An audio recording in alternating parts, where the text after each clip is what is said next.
Hello, you beautiful people, welcome back to Haikyu video. Today I want to talk to you about bonds. Now, people talk about bonds all the time, and I think a lot of players are getting confused with how bonds work, what types of bonds there are, because there are more than just one type of bond.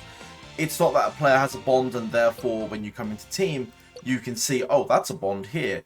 That's not the only type of bond. So, let's talk about bonds and I guess the two different types of bonds that there are. We're not talking about school bonds, we're talking strictly about player bonds here. So when you go into your player, let's just open Kuro, for example, since he's brand new and I feel like he's a good example of bonds. When we open up bonds, you'll see that he has three different types of, well, he has three bonds. Two different types of bonds, but three bonds. And you're going to say, Haikyu, what's the two different types? Well, he's got these two bonds here that have nothing on the bottom of it. And then he has one here that says the deployment bond. If we were to click on deployment bond, the way the deployment bond works is, it's exactly what you think it is, which is when these players are deployed together, so they are both on the court at the same time, not on the bench. So if Ken was on the bench, this bond would not work. He needs to be in play for this bond to work.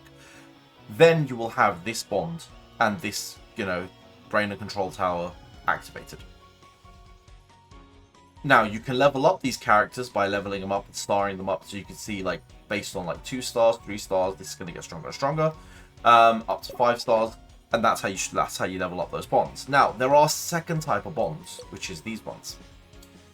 These are active on the player as long as you own the other player. So, for example, let's say Tsukishima in this instance, right? If Tsukishima's on the court and Kuro isn't, let's say Kuro's on the bench, Kuro's not even in play. Kuro could just be in my roster somewhere, not on the bench, not on the court. Tsukishima is going to get 9 block and 3% block percent because just the fact that I own this Kuro. Now, if Kuro's on the court and the same, Tsukishima's not there, Kuro's going to get the same stats. Of course, if they're on the court together, they both hit these stats, which is absolutely great. There are going to be instances of this where, if we open, for example, Tendo's a cool instance of this.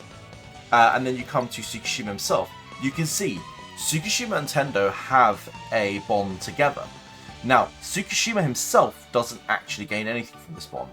So, provided you've leveled up your Tsukishima and you work on your Tendo, you can level up this bond for Tendo specifically. Tsukishima doesn't have to be in the team, and he doesn't have to be on the bench. He just has to exist in your roster, in your player list. That is it.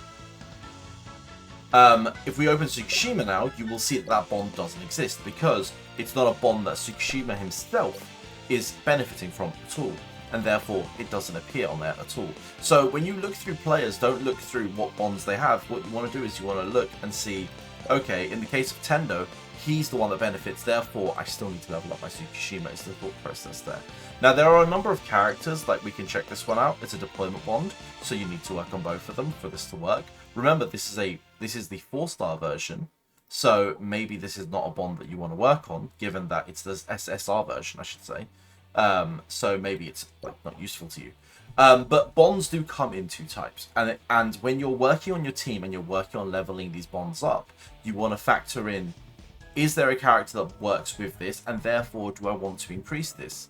I mean, looking at someone like Tanaka, let's have a quick look. You've got the Tomodachi bond here. Now, just owning this is giving me this power up. But if I was to work on this unit, I would actually get Tanaka even stronger, which is actually a really cool thing to work on. So maybe this long term, once I've built my team, level 80 is max. So once I've hit my level 80s, maybe it's worth level 18 this as just a spare unit, because in the long term, it's going to give that sort of a buff to Tanaka.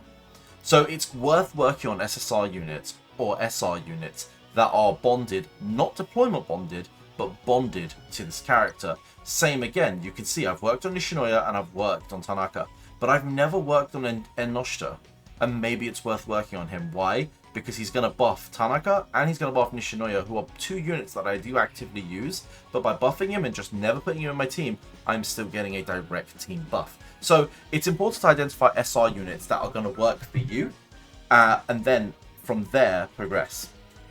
I hope this bonds video was helpful. I hope you guys learned something, and I'll see you on the next video. Bye.